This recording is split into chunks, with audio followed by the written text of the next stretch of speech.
Hi viewers, లిజ్జత్ పాపడు ఉన్నాయండి, మిరియాల అప్పడాలు, మైనీసు, ఉల్లిపాయ సన్నగా తరిగింది, టమాటా సన్నగా తరిగింది, కొత్తిమీర, సేవు, ఇవన్నీ కూడా మనకి మసాలా పాపడికి పనికొస్తాయండి. నార్మల్ పాపడు కూడా వాడుకోవచ్చు, కానీ వెరైటీగా నేను మిరియాల అప్పడాలు తీసుకున్నానండి, కొంచెం స్పైసీగా ఉంటాయని.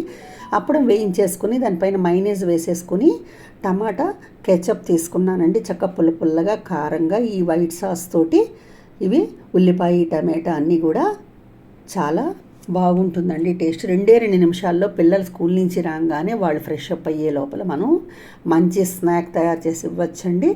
చూడండి, ఇట్లా వెరైటీగా చేసుకోవచ్చు. మామూలు పాపడు కూడా మీరు వాడుకోవచ్చండి. కావాలంటే మీరు గ్రీన్ చిల్లీస్ కూడా వేసుకోవచ్చు, కారం కావాలి అనుకుంటే. కొంచెం స్పైసీగా ఉంటుంది, మిరియాలు కదా, చాలా బాగుంటుంది. ఉల్లిపాయ టమాటా వేసేసుకొని కొత్తిమీర వేసుకొని పైన సేవ్ వేసేసుకోవటమేనండి, అంతే. 2 నిమిషాల్లో చట్పట masala papad ready. Thank you.